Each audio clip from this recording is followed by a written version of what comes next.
Ladies and gentlemen, my name is Paul, and we're going to be discussing graphics card related stuff.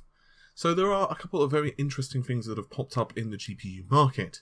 The first is, yes, more focused on high performance computing, for example data centers and that type of stuff, but it is still rather interesting because Nvidia have released the first customer facing HBM2 graphics card with the Tesla P100.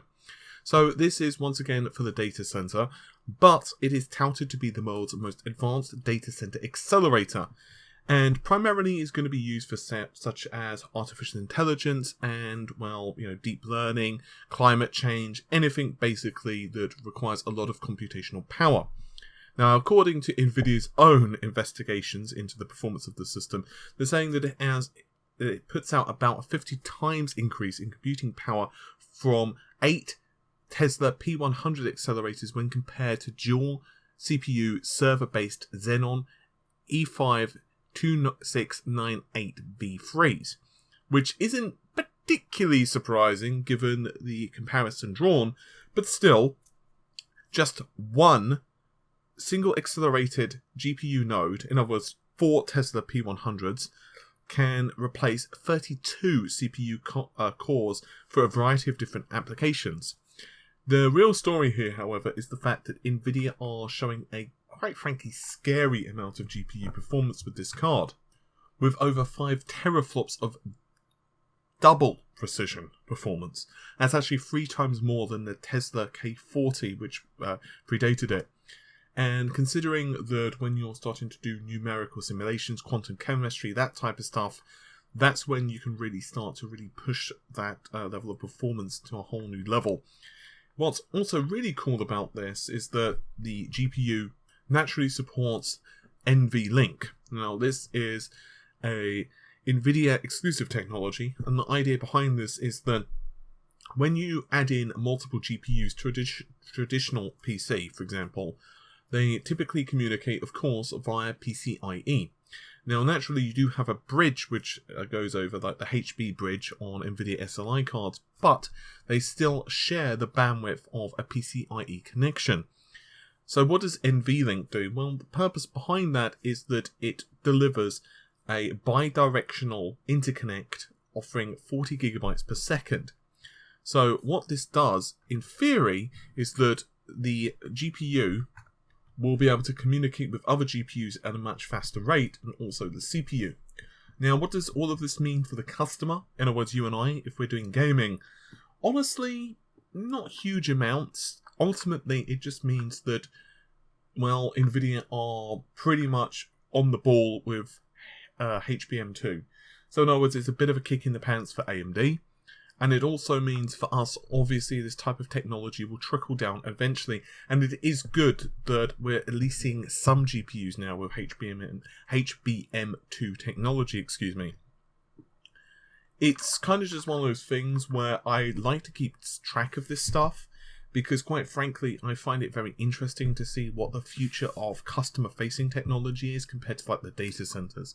It's like HBM2 has, quite frankly, a lot of uses, and as one of the easy things to get caught up with HBM is, of course, the memory bandwidth. It's very easy to be like, okay, it offers 512 gigabytes per second, 1 terabyte per second, or whatever. But honestly, you can start to produce that quite easily, 512, especially with GDDR5X running at sufficient speeds and a wide enough memory bus.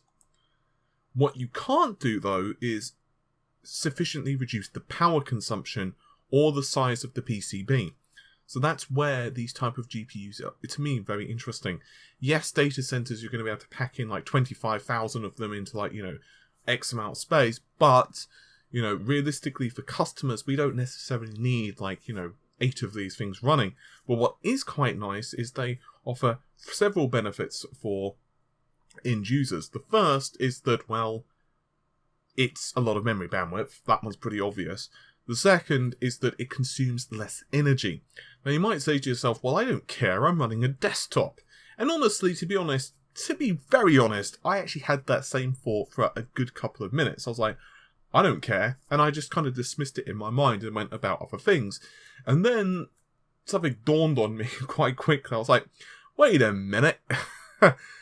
There's a certain amount of energy that I can consume with my PC, because not only do you have to worry about the fact that, your power supply is not probably a nuclear reactor, it has a finite amount of energy you can deliver through the different rails.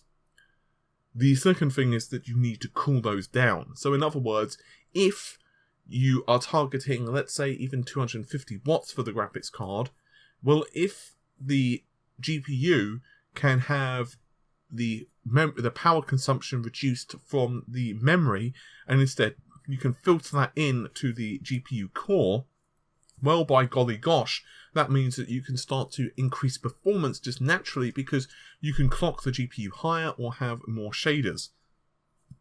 The other benefit, this one's pretty simple, is it's a smaller work area. So the benefit behind that is that you could start theoretically creating laptops or whatever, and even small form factor PCs, and basically you don't need to worry so much about heat. Or conversely, you could have a smaller GPU which doesn't put out as much heat, perhaps not clocked as high, and the cooling behind that doesn't need to be quite so robust. So it's quite nice. Anyway, the second thing I want to really quickly discuss, and this is more of a public service announcement rather than anything else, and that is Uni-Engine. So Valley, for those who are unfamiliar with it, was released about 4 years ago. It's pretty simple. It is a GPU benchmarking application. In other words, you run it and it gives you a score.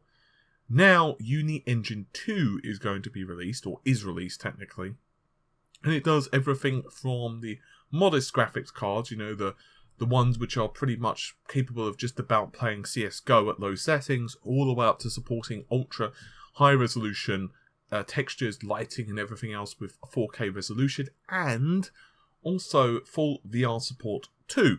Now the really nice thing is it will support OpenGL and DirectX, but Vulkan is going to be coming up pretty soon as well, supposedly, from what they're saying. So I would highly suggest that you mosey on out and download it if benchmarking and testing your GPU is your type of thing. Anyway, with all of that said, I'll see you soon. Take care of yourselves. Bye for now.